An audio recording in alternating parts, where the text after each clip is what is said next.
Hey Mob, my name's Chantel Thompson. Welcome to the Warrior Heart Yarns with Anishan.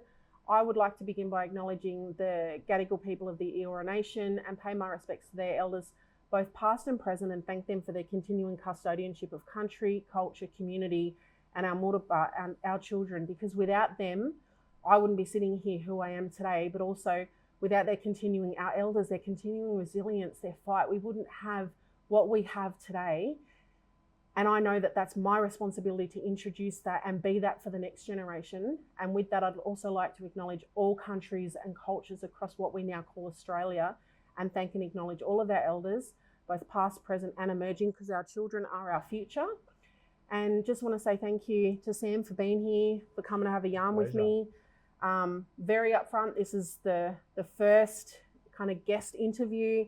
And the idea behind the Warrior Heart Yarns, it's evolved from my first podcast, it's very much about the warrior dreaming, and my philosophy that's growing, which is the Warrior Heart, which is to stand in your power, be your truth, and follow your heart. Mm-hmm.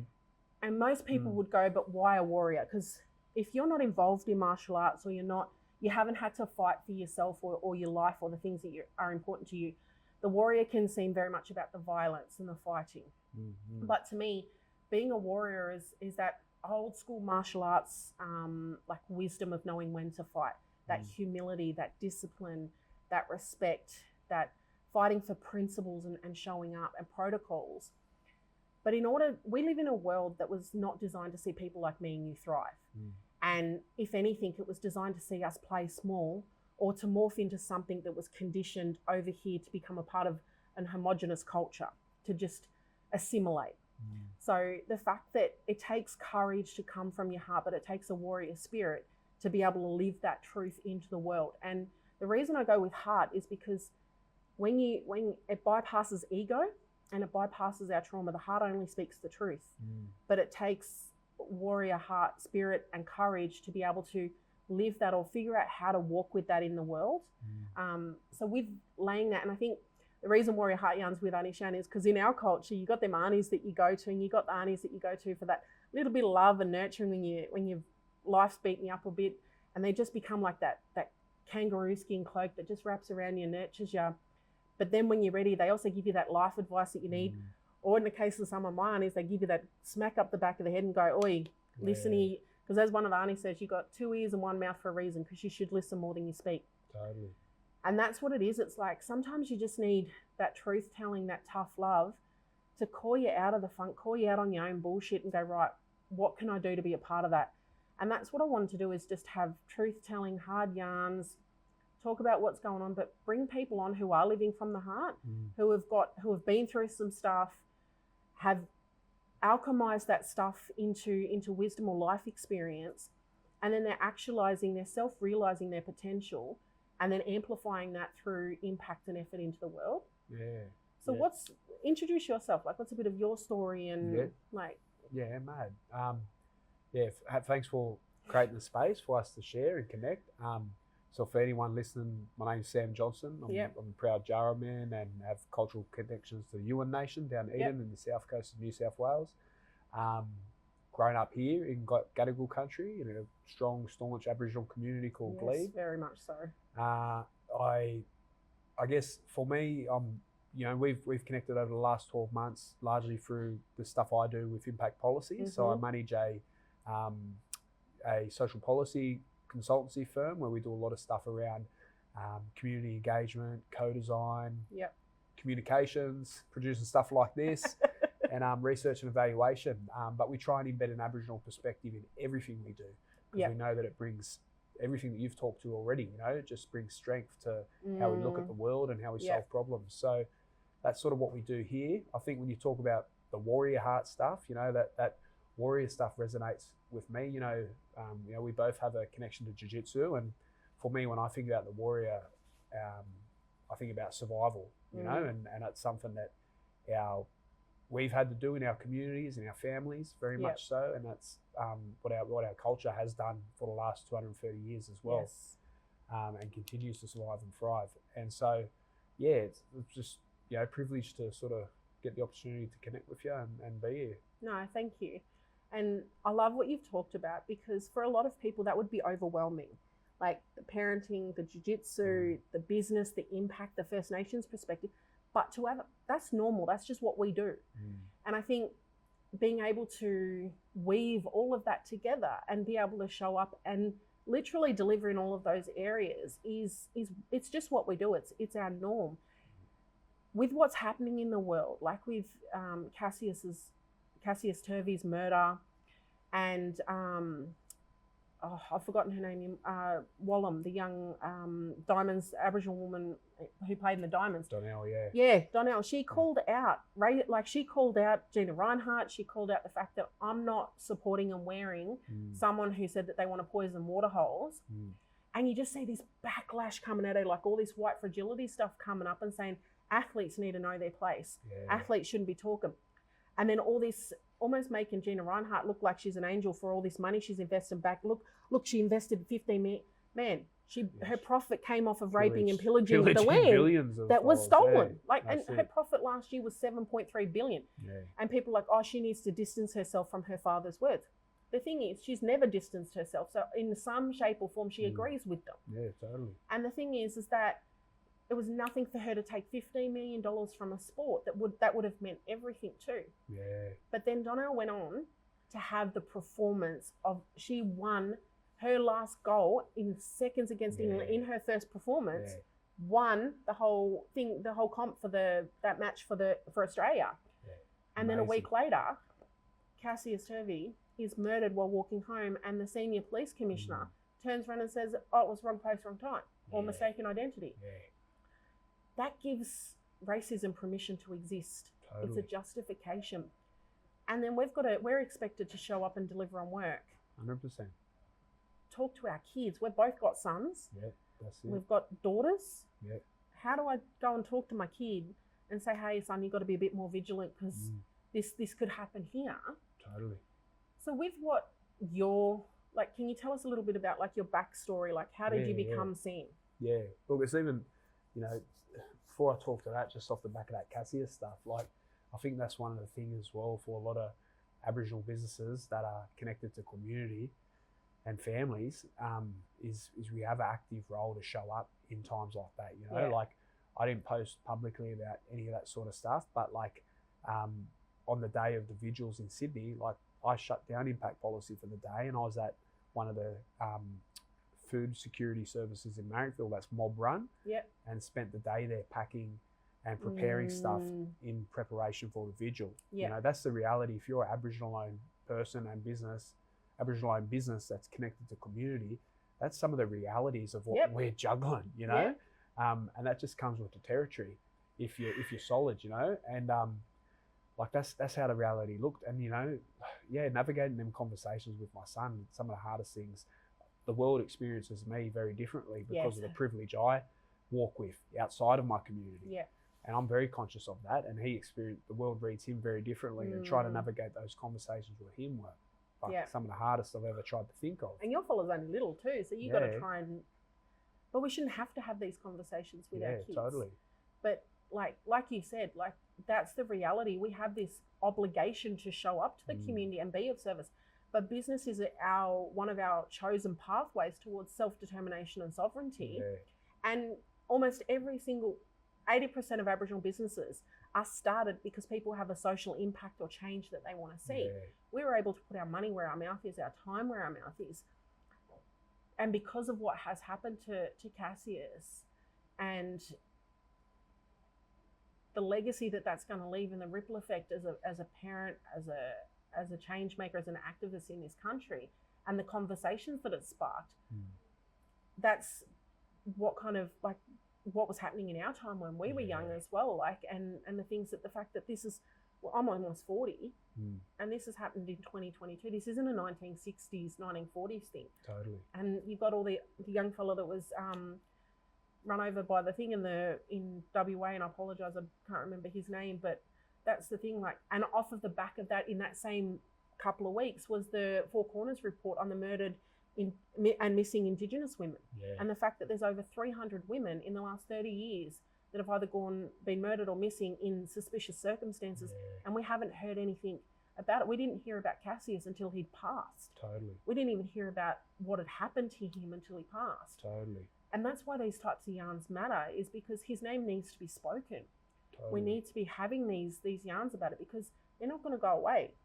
That's it. Yeah.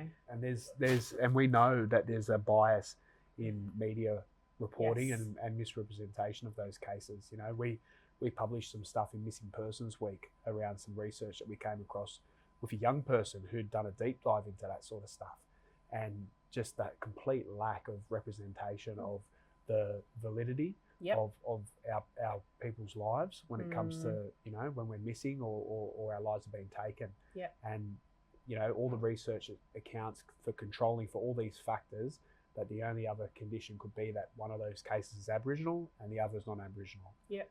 You know, and it's just like the facts are there. You know, that's what they had a Senate inquiry last week into it. You know, into this issue in itself. So that's what we're navigating. Our communities are navigating on a day-to-day basis, but it's also something that we've got to show up with as professionals too. Yep. And hold space for our clients that we serve. Yep. But also our communities that we're accountable to. Because you're trying to go both ways. You're trying to, Totally. as a business, you're trying to build something that's profitable and purposeful at the same time, so you can fund the change that you want to see in the world, but also be the change. Yeah. We're in community and responsible to community and our families. And then you're also responsible to your client base and everything. And it's not, you got to weave and navigate that and translate into different languages and roles. Definitely. Sometimes back to back in different roles.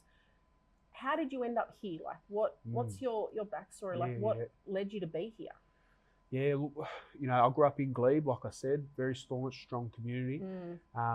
But, you know, a community with, you know, a lot of social disadvantage, a lot of trauma, not too dissimilar from communities I'm sure you've grown up with or connected to at different stages of your life. Both my parents had experienced the most complex of childhood trauma. And as a result, you know, my mum had a diagnosed mental health condition. She was diagnosed with schizophrenia. And they both dealt with addiction. And so I grew up in a household like that where, you know, times were pretty tough, extreme poverty, addiction and mental health stuff. You can only imagine how sad some of that sort of stuff could have been as a child. You know, when I got into high school, I was going down a really sort of rough track pretty quickly. I got expelled in the first 4 weeks of high school in Balmain High, which is about 5 minutes from where we are right now. And I found myself at Glebe High, same sort of story, continually getting suspended. My father got arrested for assaulting the deputy principal at the high school whilst I was suspended. You know, some stories you just can't write them, but it was, you know, moving into that sort of youth crime, petty crime sort of space wasn't a very positive path, but it was a very common story and narrative for a lot of our young people in our communities. But you know, I actually had leukemia when I was 14, and I don't talk about it a lot as yet because I'm still trying to work out where that adds the most value in terms of people taking from that story. But I got diagnosed with leukemia when I was 14, so I spent 12 months in a hospital, full-on chemotherapy. I had a stroke whilst I was there as a side effect to the medication. I was completely paralysed down the left side for 4 days. But whilst in that 12 months, my family's addiction and their mental health just fell through the floor. It was already really bad, but I think the trigger of the trauma, like imagine as a parent if your son was going through, like what that would do to you, you know? So what that would do to anyone who's well, let alone people that aren't well, they got really sick and really unwell. So anyway, luckily the social worker in the hospital could see that something was not wrong. You know, my father would be fighting with the police, fighting with the nurses and doctors, security would be there. The social worker made a referral to community services. Long story short, I ended up leaving home when I was 15. Just off the back of leukemia. I was like, I can't live here anymore. So I left and I lived with Bernardo's, which is people would be familiar with Bernardo's. They provide, at this time, foster care. And I went and lived in King's Cross in a foster care placement. Wasn't a very positive experience. It was very isolating and alone.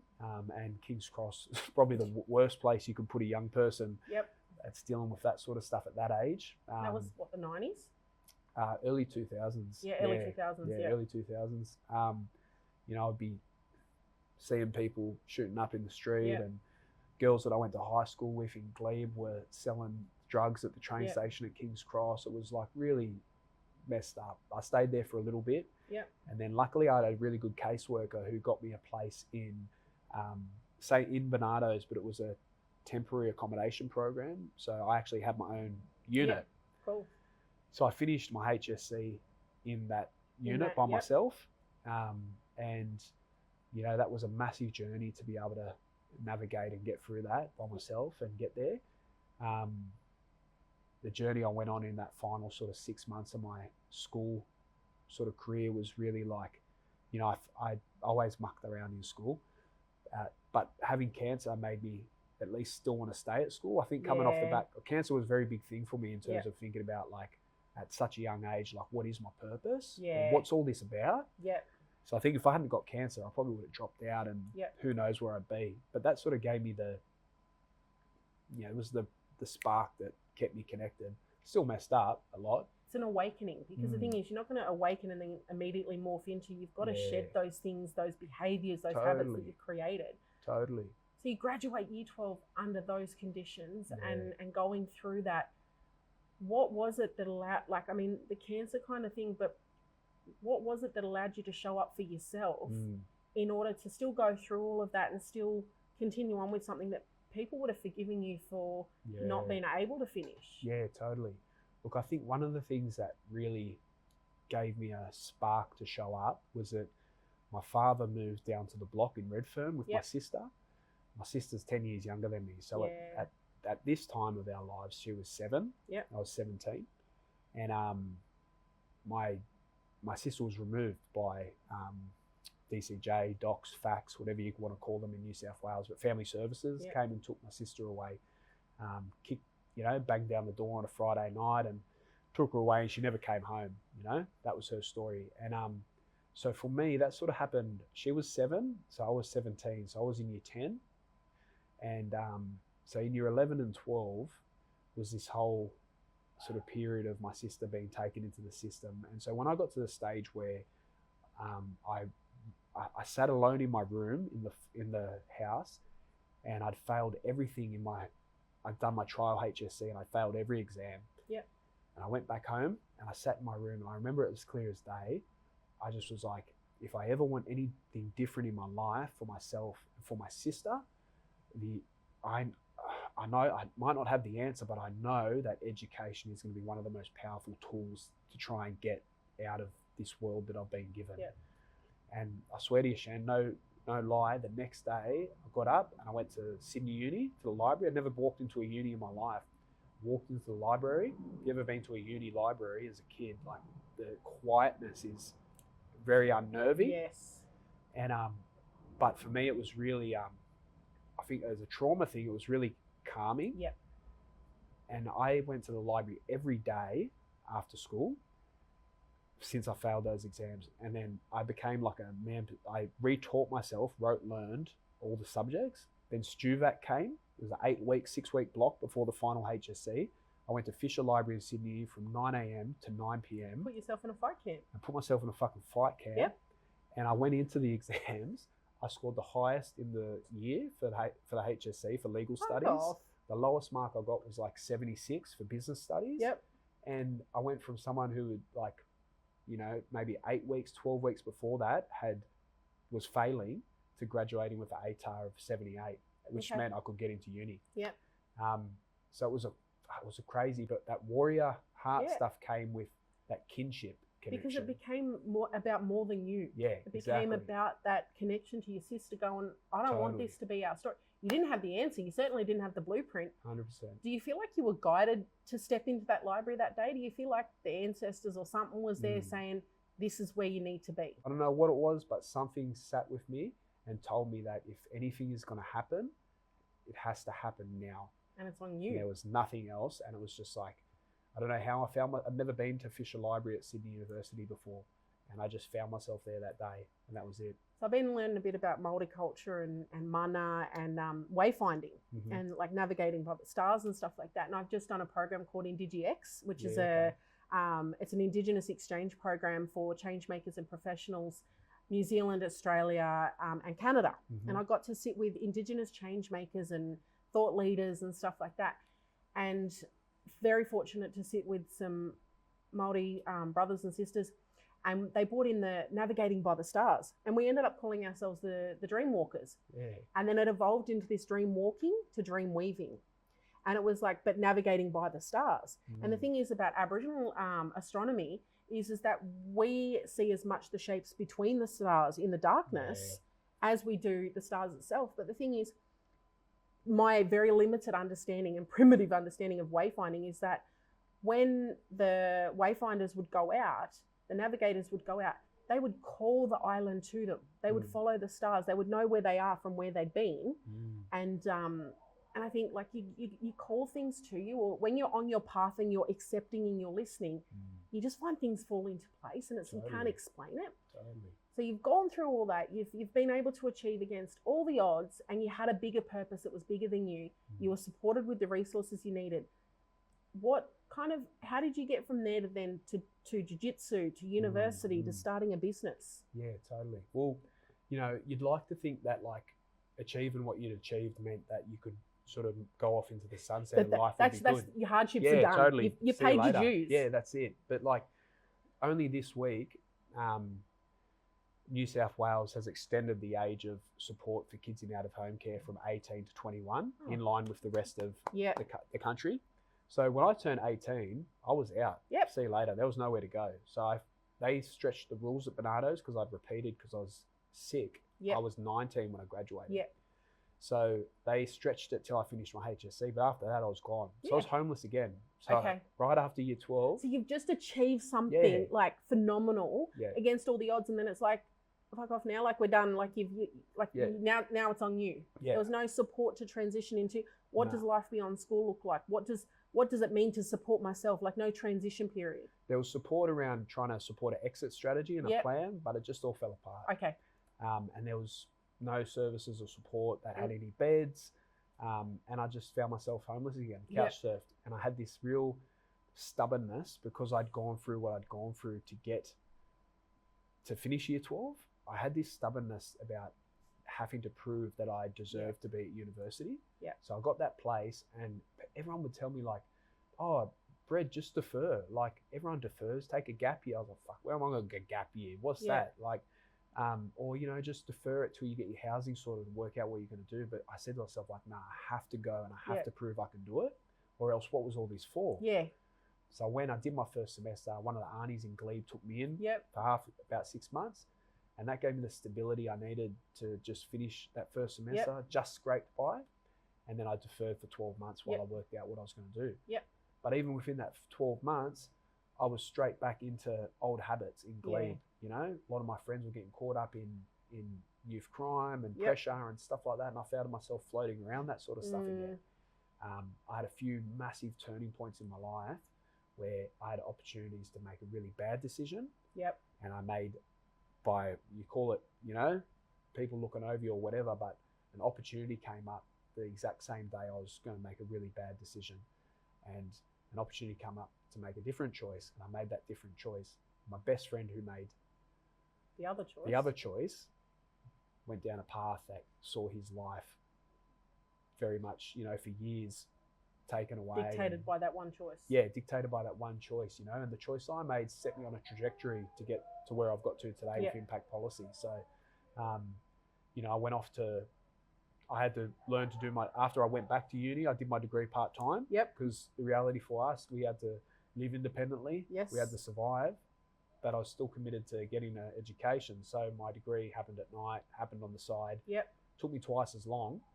But I started my career early. So I started my career in the community sector, working in youth justice, and got some really amazing grassroots opportunities, you know, working in the prisons in Parklea with men, like literally just thrown into Parklea prison in the yard, just going like, go out and mentor these guys. And I'm like 22 or something, I think I was at the time. And literally I felt like it was an episode of Prison Break or something. Like, and I just was floating around the yard by myself and just having yarns to like lads as they were getting ready for release. Yeah. and talking about, you know, post-release support, transition, any of that sort of stuff. So went on to do a whole lot of range of different sort of community-based stuff on the grassroots before I got really passionate about sort of education, and that passion sort of led me into government. Yep. And then I spent 5 years in government working on some really high-profile sort of complex projects. Yep. So a lot of people listening probably heard of the Bowraville murders. Yep. So I got the opportunity to work. I had a lead role coordinating the whole of government's response into building resilience in the Bowraville community, so that if anything ever like that happened again, that the community would at least have the infrastructure and tools to be able to navigate what was going on. Wow. Okay. You know, that was incredible. Such an amazing experience to be able to have at an early stage in my career there. Worked on the Aboriginal Languages Trust. That was pivotal for me as a blackfellow to be a part of. A part of healing and connection to culture and language that I grew up on Gadigal country here in Sydney, where so much of so much of mob's language here has been survived by linguists. And through that journey, I got to meet like language speakers in our own state here in New South Wales. Wow. And I got Uncle Stan Grant, Stan Grant Senior. You know, me and Andrew, who's filming the stuff here today, me and him sat with Uncle Stan Grant for 4 days at his house at Narrandera, listening to all the stories and journeys and stuff like that as well. You know, I've got a mate, Clark Webb, who's launched the school up in Coffs Harbour that's a Gumbaynggirr language school, where Gumbaynggirr is the first language spoken as part of, like, that's in New South Wales today. That's happening. It's not NT, it's not WA, exactly. like it's here. It's amazing. You know, stuff like that was so pivotal for me, professionally, personally, culturally, all that sort of stuff. So that were just a couple of the projects I got to really have a massive You're very humble as well. Yeah, thanks. But I started Impact Policy though, because we went into lockdown in COVID. And I had an amazing boss, Amanda McCarthy, if she's listening, she's a legend. And I had a good team, and we're working in cultural capability. But I went into the lockdown for the second time, and I do really well in lockdown. Yeah, me too. I get super fit. I'm super focused. The clarity is there. And I just was like, I knew that if I came out of lockdown the same person I went in, that something would be wrong. You know? And so I made the decision to jump into Impact Policy and really think about my purpose and what I really want to, you know, the legacy I want to leave for my family and my community. And how to try and get there. And, you know, we're still weaving it and working it out. But so how Jiu-Jitsu and why Jiu-Jitsu? Yeah, Jiu-Jitsu. I first tried Jiu-Jitsu when I came back. I had pneumonia like 8 years ago, and I had pneumonia, and then, you know, 8 years ago, I was in my 20s, thinking I'm invincible, and I just got over it. I had it like a week before, and then I went to Jiu-Jitsu to the first class, and just, you know, white belt. And went back 2 days in a row, and then I was in hospital on the Saturday. Not surprised. Because my pneumonia hadn't gone away. And so I never went back to Jiu-Jitsu for another 3 years after that. I was like, that must not be for me. But then I did this program called Wimp to Warrior, where you train up for a cage fight. You did Wimp to Warrior. I know what it is. For those that don't know, it's like they take everyday average people, train them up in a cage for an MMA fight. Yes, I did that, and that was my reintroduction to Jiu-Jitsu.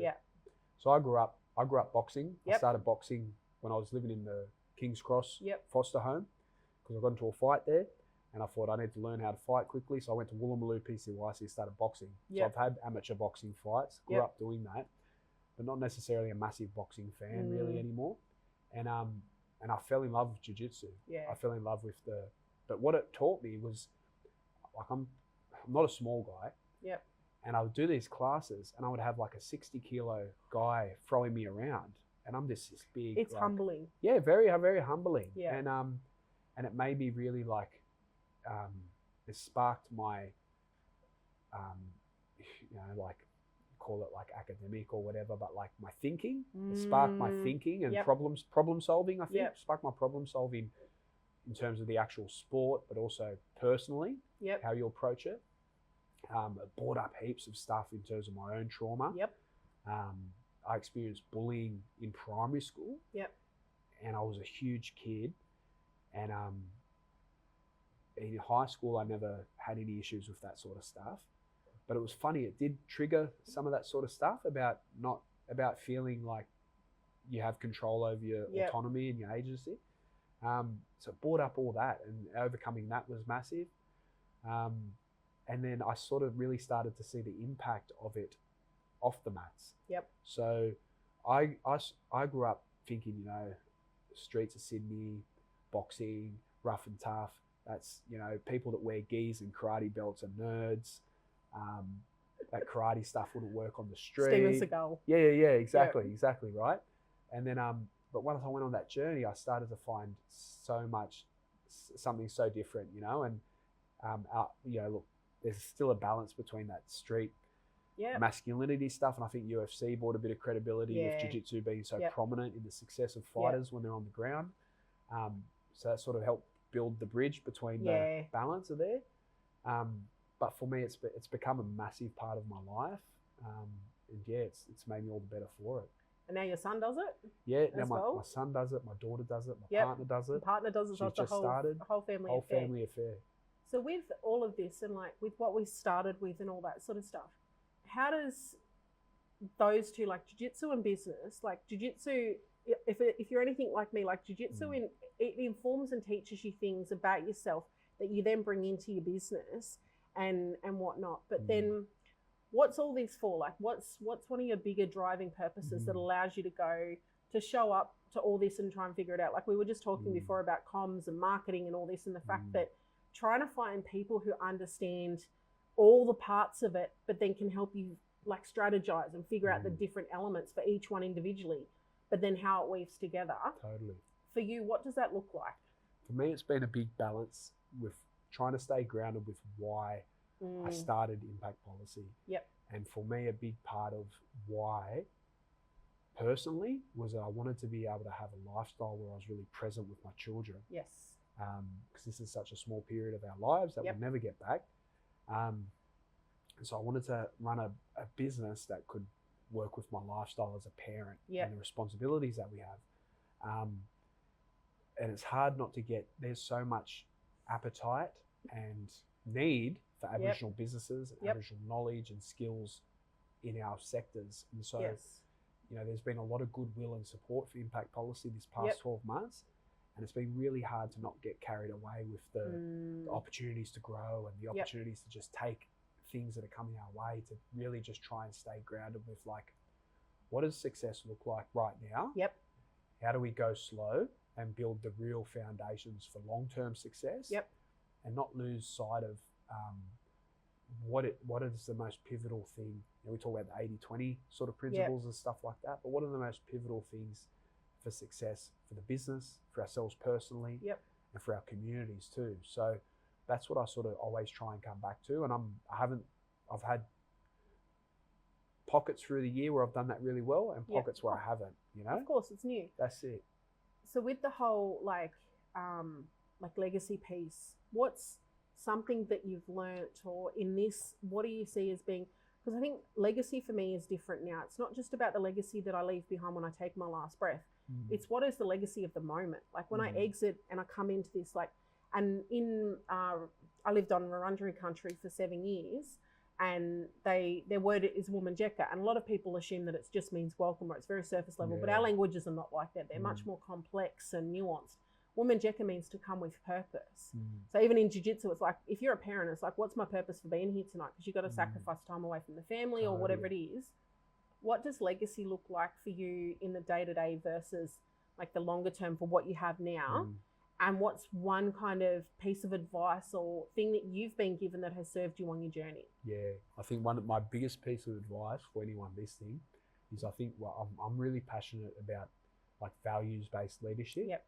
And leading with your values. Yep. And doing the work in terms of sitting with what those really are. Yes. And then trying to align that, and then making sure you're aligning that with everything that you do, right? Yep. So for us at Impact Policy, our values are access, equity, inclusion, and justice. So they sort of guide the projects we work on, Yep. the people we collaborate with, and the work that we want to try and position ourselves in. The sense that those principles are there in how we think about the work, how we do the work, Yep.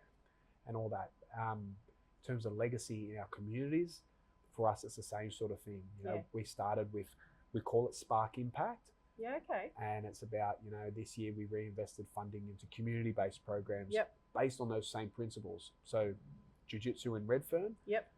you know, we both have a connection to that, but then we know that martial arts as an activity is not accessible for No. many families financially. It's freaking expensive. Yeah, massively. And it's not as generalized. It's not the development programs there Mm. are like the rugby and the basketball and stuff like That's that. it, totally. Yeah. So we've looked at, you know, investing and supporting community-led and run programs there, so that our other young people in our communities have the same opportunities as the other kids on their street, you know, and that those programs are accessible. So it's based from that whole premise that, you know, there's so much money and resources involved into solving problems in our Yep. communities.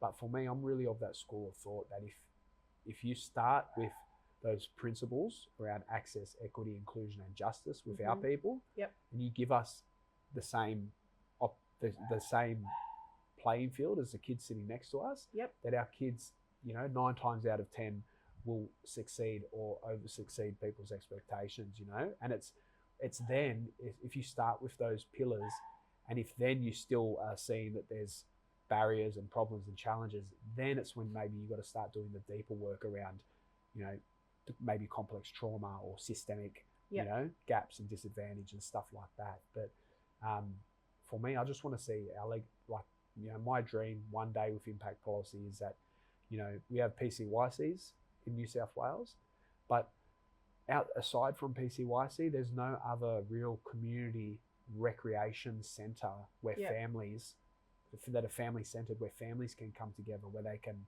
learn, grow, be active, be Yep. healthy, and that they're grounded in those principles of accessibility. Yep. So that's my dream one day, is that we can have one of those facilities and centres Yeah, that, cool. you know, is Aboriginal led, Yes. but is also open to, you know, the whole of community, Yeah. but grounded in our core principles of knowing, being, and doing, and Yep. bringing the, you know, people along on the journey with us. So, yeah. No, look, thank you for trusting me and trusting yourself in sharing elements that you haven't really chosen yet. Like the fact that it's you were guided out and grounded through purpose that was bigger than yourself, and then having the courage to do things that you weren't quite sure you were ready for, or you learn as you go. Like you figured it out one step at a time. But I think that's the biggest thing is we need to hear these stories of everyday people who have gone through stuff, have had to show up, because the themes this year were be brave and make change for reconciliation, and get up, stand up, show up. And I think we really are having to do that for ourselves, because for so long, I know that in my community, like amongst some of the young people, they've been disempowered to rely on systems and this expectation that someone else is going to come and rescue them. But I feel like when you're developed into yourself, you know your heart, you've got a bigger sense of purpose.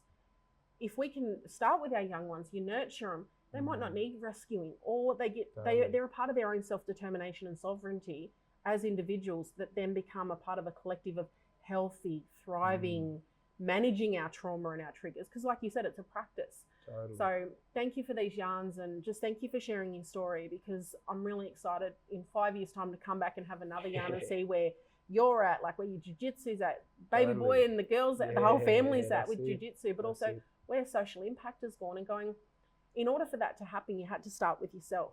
But the fact that you're not even a big profitable business yet, and you're already giving back, like Western businesses are like, oh, we've got to reach a certain margin before it's like that's built into our business model is impact. And I know that all the current first world problems we're seeing, we already have the solutions. First Nations ways of being, doing, and knowing. And we don't need change. We're just remembering our old ways and weaving it into the way we do life now. 100%. And sitting with that. So I just want to say thank you to any mob that listen and that come in, and if you've got any questions, where can people find you? Or if they want to know more about your work or what you're doing, or they want to get involved with your vision, is there a platform that you use, or can they follow the journey? Yeah, totally. Look, I'm most active on LinkedIn for any professionals or people that are watching this. So you can follow, you know, me, Sam Alderton Johnson. I'm sure you'll see it show notes or something. Yep. And Impact Policy. Yep. So you can follow us there. Impactpolicyau.com is our Yep. website. We've got a podcast as well that we've Yep. got.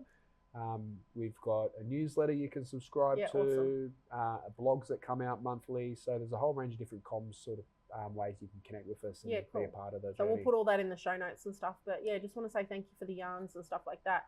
Because I know for me, it's such a big passion is to put role models out there that are doing things differently and that are willing to come from their heart, but to have those yarns and share what we're doing. Yeah. So thank totally. you. Nah, thank you. Thank you.